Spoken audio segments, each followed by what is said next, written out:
22 साल का लंबा सफर, 40 लाख से ज्यादा की बिक्री और मारुति की माने तो अगर ये ब्रांड खुद में एक अलग कंपनी होता तो ये इंडिया की 4th largest automobile manufacture company बन सकती थी।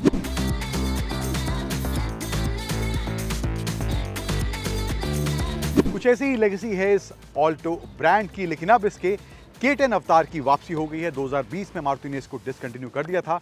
एस्प्रेसो के आने के बाद शायद उन्हें लगा था कि इस K10 की जरूरत नहीं है, लेकिन इसकी जरूरत अब पड़ रही है, तो वापसी अब दोबारा इसकी हो रही है। कुछ बदलाव डिजाइन, फीचर्स और परफॉर्मेंस को लेकर इसमें देखने को मिल रहे हैं। तो क्या है वो सभी बदलाव इस नई 2022 ऑल्टो K10 के बारे में मैं आपसे बात करने वाला हूं, सभी के बारे में। और वीडियो के अंत में हमेशा की तरह बात करेंगे 3 धांसू और 3 नॉट धांसू एलिमेंट्स मुझे इस ऑल्टो K10 के बारे में क्या लगते हैं।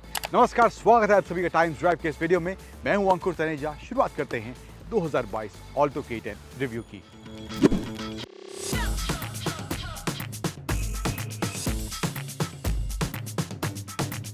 अब हालांकि डिजाइन के बारे में इसके लॉन्च के दौरान ऑलरेडी हम बात कर चुके हैं, लेकिन जिन लोगों को जानकारी नहीं है बता देते हैं उनको क्या नया इन टर्म्स ऑफ डिजाइन यहाँ देखने को मिल रहा है। तो ये ग्रिल पूरा नया यहाँ पे है, हनीकॉम पैटर्न यहाँ पे दिया गया है इसके ग्रिल में, एंड सेंटर में सुजुकी का लोगो है। फेस पूरा इस ऑल्टो में नया देखने को मिलता है। हेडलैम्प्स हैं जो कि हेलोजन बल्ब के साथ आते हैं। यहाँ पे भी थोड़ा ये हनीकॉम वाला पैटर्न यहाँ पे इसके हेडलैम्प्स के साइड में देखने को मिल रहा है। फॉग लैम्प्स यहाँ पर देखने को फ्रंट में नहीं मिल रहे। साइड में आए तो व्हील्स जो हैं इसमें 13 इंच के व्हील्स देखने को मिलते हैं। 145 सेक्शन के व्हील्स इस ऑल्टो K10 में देखने को मिलते हैं। साइड में इंडिकेटर है और जो साइड मिरर्स हैं वो ब्लैक दिए गए हैं, ब्लैक्ड आउट हैं। एंड ओवरऑल डिज़ाइन थोड़ा बहुत लाइंस यहाँ पे चेंज देखने को मिल रही हैं, तो वो एलिमेंट यहाँ पे नया इस नई ऑल्टो K10 में देखने को मिल रहा है। उसके अलावा डिज़ाइन ओवरऑल कहूँ रिजेम्बलेंस यस कुछ हद तक पहले वाली ऑल्टो जैसी भी है, ऑल्टो K10 जैसी भी है, बट ओवरऑल डिज़ाइन थोड़ा बहुत रिफ्रेश ज़रूर लग रहा है। साइड प्रोफाइल की बात करें और साइड प्रोफाइल की बात हो रही है तो लंबाई और इसकी हाइट अब पहले से थोड़ी सी ज़्यादा बढ़ गई है। पीछे आएँ तो यहाँ पर राउंड टेल लैम्प्स दिए गए हैं एंड सेम हेलोजन बल्ब का इस्तेमाल हर जगह यहाँ पे इसके टेल लैम्प क्लस्टर में देखने को मिल रहा है। ऑल्टो K10 की बैजिंग सुजुकी एंड सेंसर्स यहाँ पे 2 इसमें देखने को मिल रहे हैं। इसके टॉप एंड जो है उसमें यहाँ पे 2 सेंसर्स दिए गए हैं। रिवर्स पार्किंग कैमरा यहाँ पर इसके वेरिएंट में यहाँ पर देखने को नहीं मिल रहा है। तो ये मामला है इसके कुछ एक्सटीरियर डिज़ाइन का, बहुत ज़्यादा बात करने को नहीं है। अंदर थोड़ा बहुत नयापन in terms of features, in terms of design देखने को मिल रहा है। चलते हैं अंदर, क्या है नया, let's check that out.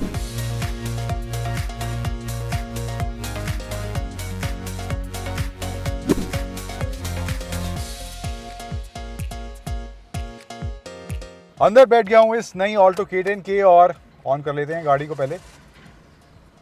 Yes, सो यहाँ पे सबसे पहले ये 7 इंच का इसका टच स्क्रीन इंफोटेनमेंट सिस्टम देखने को मिल रहा है, जो मारुति की और गाड़ी में देख चुके हैं। तो अब ये इस नई ऑल्टो K10 में भी देखने को मिल रहा है। सिल्वर एक्सेंस का इस्तेमाल यहाँ पे किया गया है थोड़ा बहुत, एंड AC वेंट्स के आसपास भी यहाँ पर उसका इस्तेमाल देखने को मिल रहा है। नीचे आए तो यहाँ पे इसकी पावर विंडोज़ के बटन्स हैं। फ्रंट में पैसेंजर और ड्राइवर के लिए यहाँ पावर विंडो है, रियर में पावर विंडोज़ नहीं है, वहाँ पे आपको मैनुअली ऊपर नीचे करना पड़ेगा विंडोज़ को। एंड क्लाइमेट कंट्रोल है, ऑटोमेटिक नहीं है। एंड इसके अलावा नीचे आएँ तो 12 वोल्ट का socket, USB charging point and aux का पॉइंट यहाँ पर देखने को मिल रहा है। कुछ सामान रखने की जगह यहाँ पर है, 2 कप होल्डर्स हैं। ये जो वेरिएंट है AGS वाला है, इसमें मैनुअल और AGS दोनों का ऑप्शन आता है, तो ये AGS वाला वेरिएंट अभी हमारे साथ है। एंड थोड़ा बहुत सामान रखने की जगह यहाँ पर भी और देखने को मिल रही है। हैंड ब्रेक इधर है एंड सीट्स तो कॉम्बिनेशन जो है वो ग्रे और ये बेज में कॉम्बिनेशन फैब्रिक सीट्स हैं, तो यहाँ पर ये कॉम्बिनेशन इसमें देखने को मिल रहा है। हेडरेस्ट फिक्स्ड हैं इस ऑल्टो K10 में।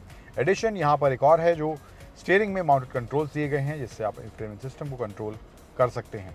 एंड ट्रैक आगे पीछे करने का ऑप्शन है, मोड चेंज करने का, वॉल्यूम कम ज़्यादा, mute, call, connect, disconnect and voice command का ऑप्शन भी यहाँ पर दिया गया है। चेक कर लेते हैं। Please pair your phone with infotainment system for using voice recognition feature. So अब इसको अवॉइड करते हैं। बट ओवरऑल यहाँ पे क्लस्टर की बात कर लें तो इधर ये स्पीडोमीटर है, इसका डिजिटल है, छोटा सा स्क्रीन दिया गया है नीचे, जहाँ पर फ्यूल गेज है, रेंज देखने को मिल रही है एंड कौन से गियर में है, ये ऑटोमेटिक वाला वेरिएंट है, तो यहाँ गियर इंडिकेटर शो कर रहा है। एंड लेफ्ट साइड में hand brake, seat belt alert and right side में टेम्परेचर बार इसका देखने को मिल रहा है। छोटा स्क्रीन डिजिटल है, उसके अलावा डिजिटल वाला फील देने की कोशिश की गई है, बट ओवरऑल मामला कुछ ऐसा यहाँ पे देखने को मिल रहा है इसके इंस्ट्रूमेंट क्लस्टर में। स्टीयरिंग पर भी थोड़ा ये सिल्वर एक्सेंट का इस्तेमाल यहाँ पर देखने को मिल रहा है and same with the door opening, यहाँ पे हैंडल जो दिया गया है यहाँ पर भी वो एक्सेंट दिया गया है। प्लास्टिक की बात करें, हार्ड प्लास्टिक का इस्तेमाल किया गया है। अब जिस बजट की गाड़ी है तो बहुत ज़्यादा एक्सपेक्ट नहीं कर सकते, बट सेफ्टी को लेकर गवर्नमेंट ने जो चीज़ें मैंडेटरी की हैं वो अब इसमें हैं। 2 एयरबैग्स और ABS के साथ ये नई ऑल्टो K10 आती है।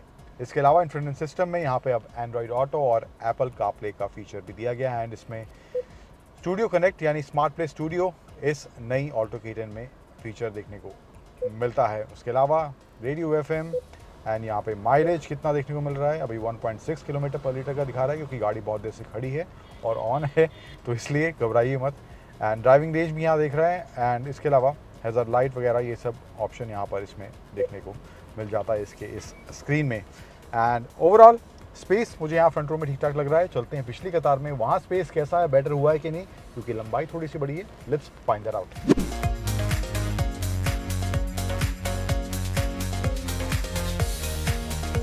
पिछली कतार की बात करूं तो स्पेस मुझे अपनी हाइट के हिसाब से यहाँ अच्छा लग रहा है, कमी नहीं लग रही मुझे। लेग रूम अच्छा है एंड थाई सपोर्ट भी अच्छा देखने को मिल रहा है। हेड रूम अच्छा है। यहाँ पर थोड़ी मेरी दिक्कत है, पीछे जो हेडरेस्ट है वो एडजस्टेबल नहीं है। देन अगेन बजट वाली बात आ जाती है, बट स्टिल यहाँ पर थोड़ा लंबे सफ़र में गर्दन में थोड़ा तनाव पैदा हो सकता है अगर आप पीछे वाली कतार में यहाँ पर बैठे हैं। एंड सीट्स की बात करूँ तो वही ग्रे और बेज कॉम्बिनेशन में सीट्स यहाँ देखने को मिल रही हैं एंड कंफर्टेबल फिलहाल अभी मुझे बैठने में यहाँ पे लग रहा है। एंड 2 पॉकेट्स पीछे नहीं है and as I told you back to old school वाला मामला यहाँ पे है। अब कुछ मार्केट आजकल ऐसे है, लोग बेस वेरिएंट लेते हैं उसको टॉप में कन्वर्ट करा लेते हैं, तो बहुत सी चीज़ें आप बाद में भी ऐड करा सकते हैं in case you want to. तो ये मामला है इसकी सेकंड रो का। आप चलते हैं बूट स्पेस चेकआउट करते हैं। इसका अराउंड 215 लीटर का है, बट लेट्स सी दैट कितना देखने को मिल रहा है। मैं बूट ओपन करता हूँ यहाँ से, तो बूट स्पेस कुछ इस तरह से यहाँ पर इस ऑल्टो K10 में देखने को मिल रहा है। लोडिंग लिप काफ़ी उठा हुआ है तो सामान उठा कर रखने में और निकालने में थोड़ी मशक्क़त लगेगी, बट ठीक ठाक स्पेस जिस सेगमेंट की गाड़ी है, जिस प्राइस पे आती है, ठीक ठाक स्पेस यहाँ पर इस ऑल्टो K10 के बूट स्पेस में देखने को मिल रहा है। तो ये कुछ मामला है इसके डिज़ाइन, इसके फीचर्स का। अब जो इसमें नया dual jet dual VVT T series 1 litre engine दिया गया है, परफॉर्मेंस कितना बदला बदला दिखाई देता है इसका, अब चलते हैं उसकी और चलाते हैं इस ऑल्टो K10 को।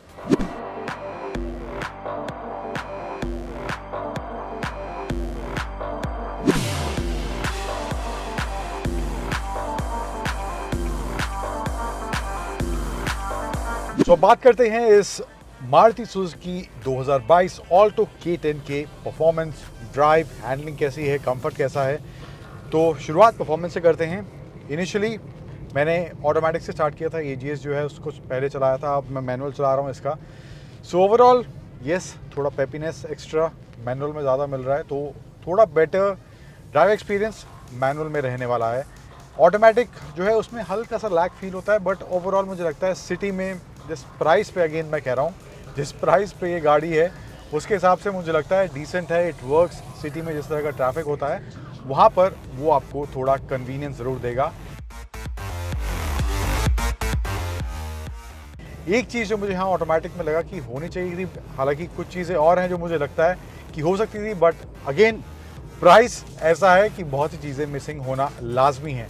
तो मुझे लगता है ऑटोमेटिक में एटलीस्ट डेड पेडल होना चाहिए था, जो ऑटोमेटिक में मुझे देखने को नहीं मिला। एंड वो होता था थोड़ा और कन्वीनियंट ड्राइव इसका हो सकता था ऑटोमेटिक वाले वेरिएंट का। इसके अलावा ओवरऑल ऑटोमेटिक का परफॉर्मेंस मुझे स्मूथ लगा। हल्का सा लैग फील हुआ येस, बट ओवरऑल परफॉर्मेंस सही था। उसके बाद NVH लेवल्स काफ़ी ज़्यादा फील होते हैं जब थोड़ा गाड़ी को पुश करते हैं। ऑटोमेटिक में AGS में मैनुअल वाला ऑप्शन भी है, तो मैंने उसमें भी इसको चलाया, तो वहाँ पर जब मैं उसको रेव कर रहा था तो नॉइस लेवल्स बहुत ज़्यादा कैबिन में सुनाई देते हैं इंजन के, तो थोड़ा बहुत वो मुझे लगता है कि बेटर हो सकता था।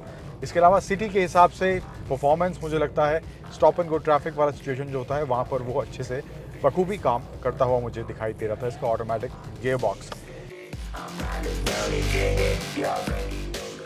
देन मैनुअल की बात करूं तो शुरुआत में जो मैं कह रहा था, थोड़ा पेपीनेस यस इसमें एक्स्ट्रा देखने को मिलता है, तो थोड़ा आप फन एक्स्ट्रा जाते हैं इस ऑल्टो K10 के साथ, इसकी ड्राइव के साथ, तो मुझे लगता है आपको मैनुअल के साथ जाना चाहिए। माइलेज भी ऑलमोस्ट दोनों के सिमिलर हैं, बहुत ही माइन्यूट सा 19-20 का माइलेज में फ़र्क देखने को मिलता है। एंड इनिशियली भी गाड़ी थोड़ा जम के उठती है, तो वो शुरुआत वाला पिकअप अच्छा मैनुअल में देखने को मिलता है। नॉइस लेवल्स आपने सुने होंगे, अंदर बैठा हूँ, सारे शीशे बंद है, बट नॉइस लेवल फिर भी काफ़ी यहाँ अंदर सुनाई दे रहे हैं। लेकिन एक और जो एस्पेक्ट है वो इसका है सस्पेंशन सेटअप वाला और कंफर्ट वाला, तो वहाँ पर मुझे मामला काफ़ी सॉर्टेड फील हुआ। कंफर्ट अच्छा खासा देखने को मिल रहा है, हालांकि मैं कहूँगा कि इससे कई ज़्यादा महंगी गाड़ियों में भी मुझे इतना बेटर कंफर्ट देखने को नहीं मिला। सस्पेंशन सेटअप अच्छे से, स्पीड बम्प्स आते हैं, गड्ढे आते हैं, उनको एब्जॉर्ब करता है, सीट का होल्ड भी अच्छा खासा देखने को मिलता है। सो प्राइस पॉइंट के हिसाब से जिस हिसाब का कंफर्ट मुझे इसमें देखने को मिल रहा है, तो मुझे लग रहा है वो मामला काफ़ी सॉर्टेड इस ऑल्टो K10 में फील होगा जब आप इसको पहली बार ड्राइव करेंगे।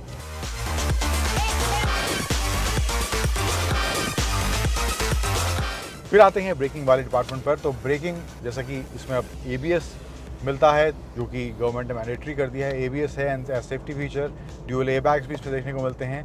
तो ब्रेकिंग भी सॉर्टेड फील हो रही है। तेज़ रफ्तार में था मैं, धीमी रफ्तार में था, कोई दिक्कत ब्रेकिंग को लेके नहीं हुई। गाड़ी अच्छे से बाइट कर रही थी, ब्रेक्स जो है अच्छे से बाइट कर रही थी, और गाड़ी अच्छे से रुक रही थी जिस तरह से मैं ब्रेकिंग कर रहा था, जब मुझे जितनी ब्रेकिंग की ज़रूरत थी। तो वहाँ पर भी मुझे मामला सॉर्टेड फील हो रहा है।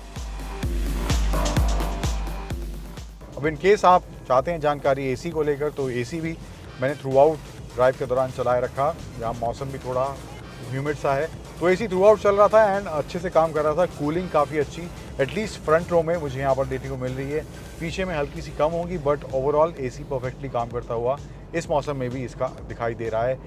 तो AC का फ़ैन मैंने अभी 1 पे कर रखा है एंड अभी भी इसका कूलिंग काफ़ी अच्छे से हो रहा है। इस तरह के मौसम में भी अराउंड 35 डिग्री के आसपास यहाँ टेम्परेचर है, तो अच्छे से ये कूलिंग यहाँ पर कर रहा है। तो वो मुझे लग रहा है कि परफेक्टली काम करता हुआ दिखाई दे रहा है। इसका एक कंडीशन इस ऑल्टो K10 का।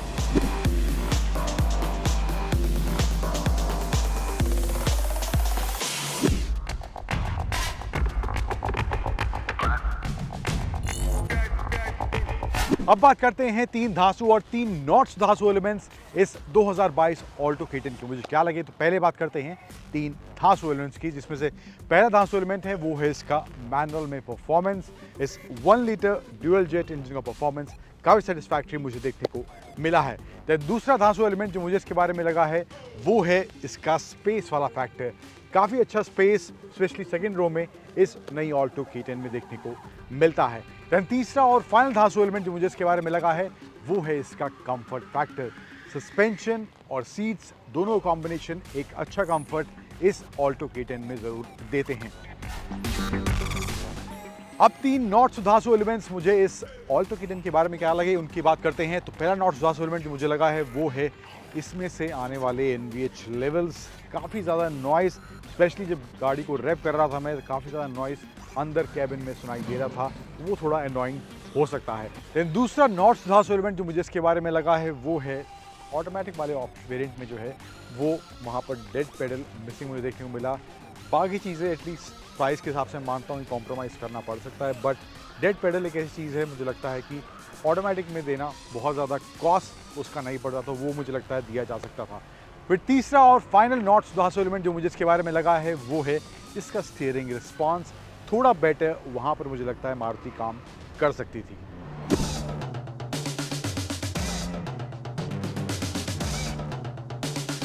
सो ओवरऑल बात करूं एज अ पैकेज, ये मारुति सुजुकी 2022 ऑल्टो K10 कैसा पैकेज है। तो परफॉर्मेंस की आपसे बात करूं तो मैनुअल येस बेटर ऑप्शन, या पर्सनली मेरी चॉइस रहेगी अगर मैं ऑल्टो K10 लेना चाह रहा हूं। अगर स्टॉप एंड गो ट्रैफिक वाली सिचुएशन में आप गाड़ी चलाते हैं डेली, तो वहाँ पर आपके लिए सब कॉस्ट AGS बेटर रहने वाला है। कुछ चीज़ें येस बेटर हो सकती थी, but still as a package Alto K10 मुझे लगता है फीचर रिच हो गई है, पहले से ज़्यादा मॉडर्न लग रही है, एंड परफॉर्मेंस के हिसाब से मुझे लगता है इस नई इंजन में परफॉर्मेंस भी सेटिस्फैक्ट्री एटलीस्ट मैनुअल मुझे देखने को मिल रहा है। तो इन चीज़ों को लेकर मुझे कोई शिकायत इस ऑल्टो K10 में नहीं है। येस ऑफ कोर्स कंफर्ट की जो मैंने बात की, कंफर्ट भी काफ़ी अच्छा मुझे यहाँ पर इस ऑल्टो K10 में देखने को मिल रहा है 2022 ऑल्टो K10 में। तो मुझे लगता है जिस प्राइस पॉइंट पर मारुति गाड़ी लेकर आई है, तो वहाँ पर मुझे लगता है कि प्राइस जो इसका है, अब इसमें कस्टमाइजेशन के ऑप्शंस भी मारुति अवेलेबल करा रही है। इसका एक वेरिएंट है इम्पैक्टो जिसमें आपको थोड़ा स्पोर्टी फील, थोड़ा रगड फील मिल सकता है, तो वो भी एक ऑप्शन अब इस नई ऑल्टो K10 के साथ देखने को मिल रहा है। तो ये better package of course Maruti की ये नई ऑल्टो K10 पहले मुकाबले बन गई है, फीचर रिच हो गई है और परफॉर्मेंस भी मुझे सेटिस्फैक्टरी लग रहा है। तो मुझे लगता है अगर आप इस प्राइस बैंड के अंदर स्टार्टिंग हैच सेगमेंट में गाड़ी तलाश रहे हैं, तो ये ऑल्टो K10 एक अच्छा पैकेज आपके लिए जरूर बन सकती है।